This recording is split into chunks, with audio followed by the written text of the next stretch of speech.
Hello students, welcome to science class.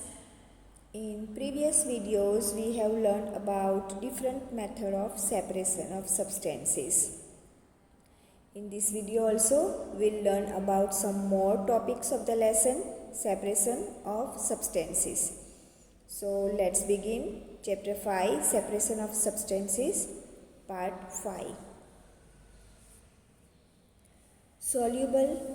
Solution and solubility. So when some salt is added to water and stirred, so what will happen? The salt disappears. Why? This is because the salt has dissolved in the water. So dissolving is a change where substances mix completely with the liquid they have been added to. Dissolving means dissolving is a change where substances mix completely with the liquid they have been added to.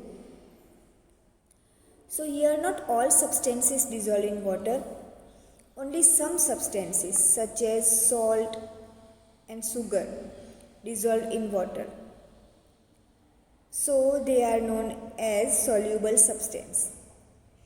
Some substances such as chalk and sand do not dissolve in water and are known as insoluble substances. So now what is solution? So the substance that dissolve is called solute and the substance in which the solute dissolves is called solvent. And the resulting mixture is called solution. It means the mixture of solute and solvent is called solution. Now solubility. So what is solubility? Solubility is the ability of a substance to get dissolved in a given liquid. What is solubility? Solubility is the ability of a given substance to dissolve in a solvent or liquid, we can say, because we know that many substances dissolve in water and form solution. So the substance that dissolve is called solute and the substance in which the solute dissolves is called the solvent and the resulting mixture is called the solution. Thus equation we will write like that only: solute plus solvent is equal to solution. So what is the equation for solution? Solute plus solvent is equal to solution. See, solvent whatever plus solute is equal to resulting mixture is a solution. For example, I am telling that sugar solution. So sugar solution, those sugar plus water. When we take 1 glass of water, put some sugar in it and stir for some time, what will happen? Sugar will dissolve in a water. It means now you will have sugar solution. So sugar plus water is equal to sugar solution. Now solubility. Solubility is the ability of a substance to get dissolved in a liquid. So if we keep adding spoonful of sugar to water and stir the solution each time. First time if we add 1 spoonful sugar in a water and we stir, what will happen? It will dissolve in a water. Again after dissolving, again we put some second spoon of sugar in water. So water stir and the solution each time. So what will happen after some time? After some time we will notice some grains of sugar at the bottom of the solution. This shows that no more sugar can be dissolved. We say that the solution has become now saturated solution. So what is saturated solution? Again I am telling, when we add sugar or salt, whatever, to water and stir it, so what will happen? It dissolves. If we keep on increasing the quantity of the solute, it means salt and sugar, and keep on stirring, at a certain point the solute does not get dissolved in a water. So this solution where excess of solute does not get dissolved in the solvent is called saturated solution. What is saturated solution? A saturated solution is the solution in which no more of the solute can be dissolved. So if we add a small quantity of solute to this saturated solution and heat it, what will happen? Then we observe the solute dissolve in it, hence larger quantity of solute can be dissolved in water on heating. It means that increase the capability of the solute to dissolve. So first of all, what is saturated solution? A saturated solution is the solution in which no more of the solute can be dissolved. And what is the opposite of saturated solution? Unsaturated solution. It means unsaturated solution is the solution which can dissolve more solute at a given time internal. That is unsaturated solution. So after adding few spoons of salt, you find that some salt remains undissolved and settle at the bottom. So this means that no more salt can be dissolved in the amount of water we have taken. So the solution is now said to be saturated.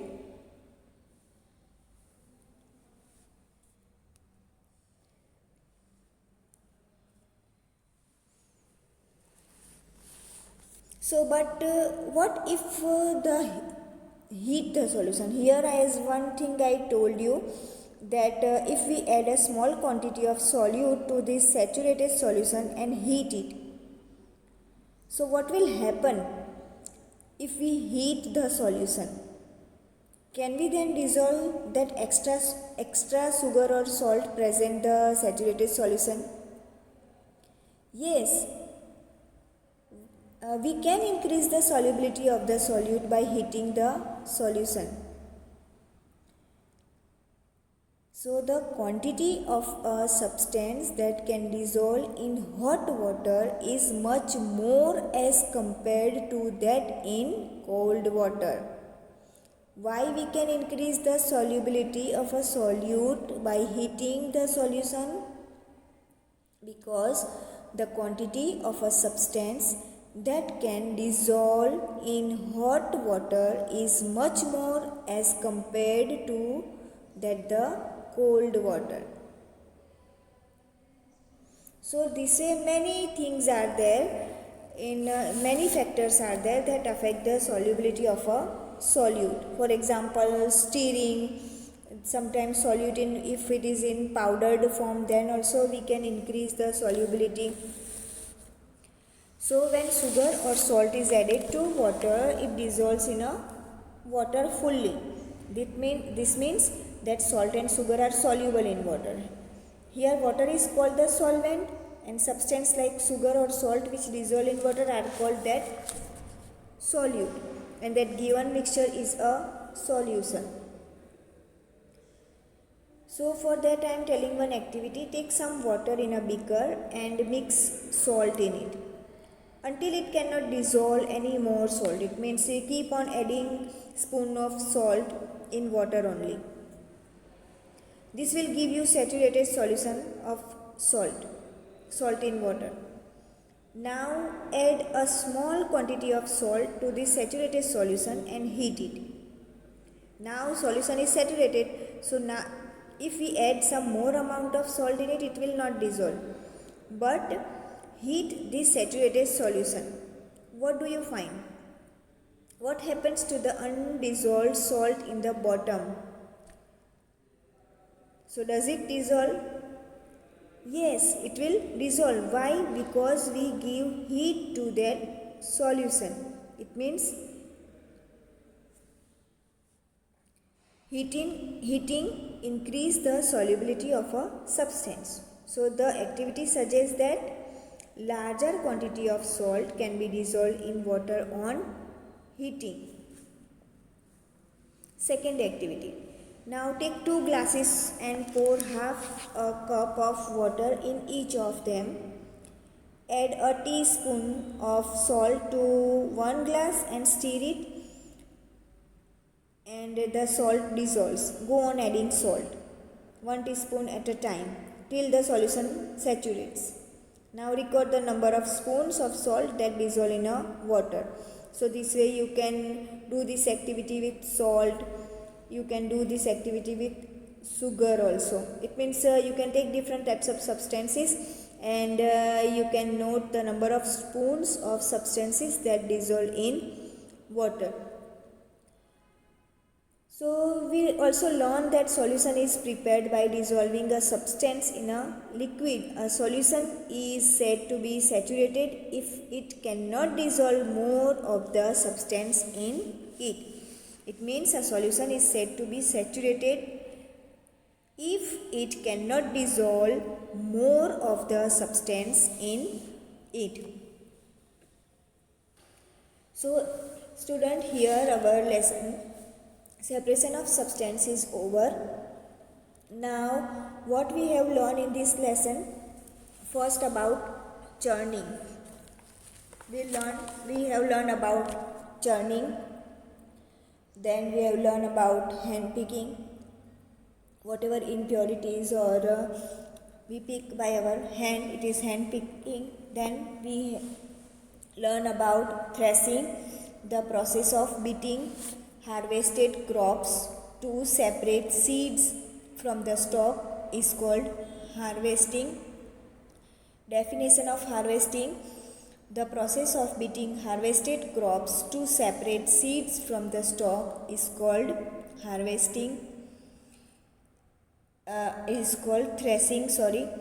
Now winnowing: the method used to separate chaff from the grain by wind or blowing air is called winnowing.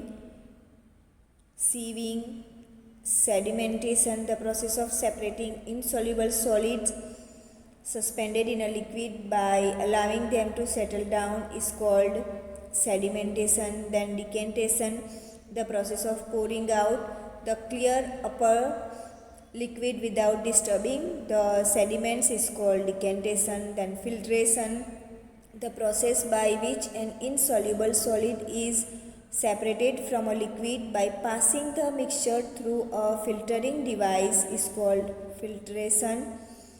Then saturated solution: a solution that can dissolve no more of the solute is called a saturated solution. So summary of the lesson is, threshing is done either manually or by using machines to separate seeds or grains from the stalks. Then winnowing involves separating the chaff from the grain by letting the mixture fall to the ground from a height when the wind is blowing. Hand picking involves manually removing small stones, insects, etc. from the grains. Then sedimentation and decantation are used to separate an insoluble solid from a liquid. Insoluble solid impurities present in water can be removed by filtration. Common salt can be separated from seawater by evaporation. Solubility of a solute can be increased by heating the mixture.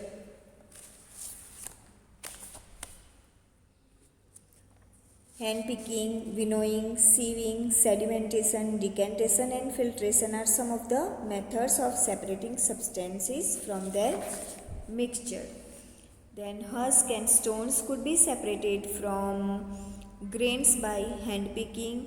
Husk is separated from heavier seeds of grain by winnowing. Then difference in the size of particles in a mixture is utilized to separate them by the process of sieving and filtration. In a mixture of sand and water, the heavier sand particles settle down at the bottom, and the water can be separated by decantation. Filtration can be used to separate component of a mixture of an insoluble solid and a liquid. Evaporation is the process in which a liquid gets converted into its vapor. So evaporation can be used to separate a solid dissolved in a liquid. A saturated solution is done in which no more of the substance can be dissolved. More of a substance can be dissolved in a solution by heating it, and water dissolves different amount of soluble substance in it.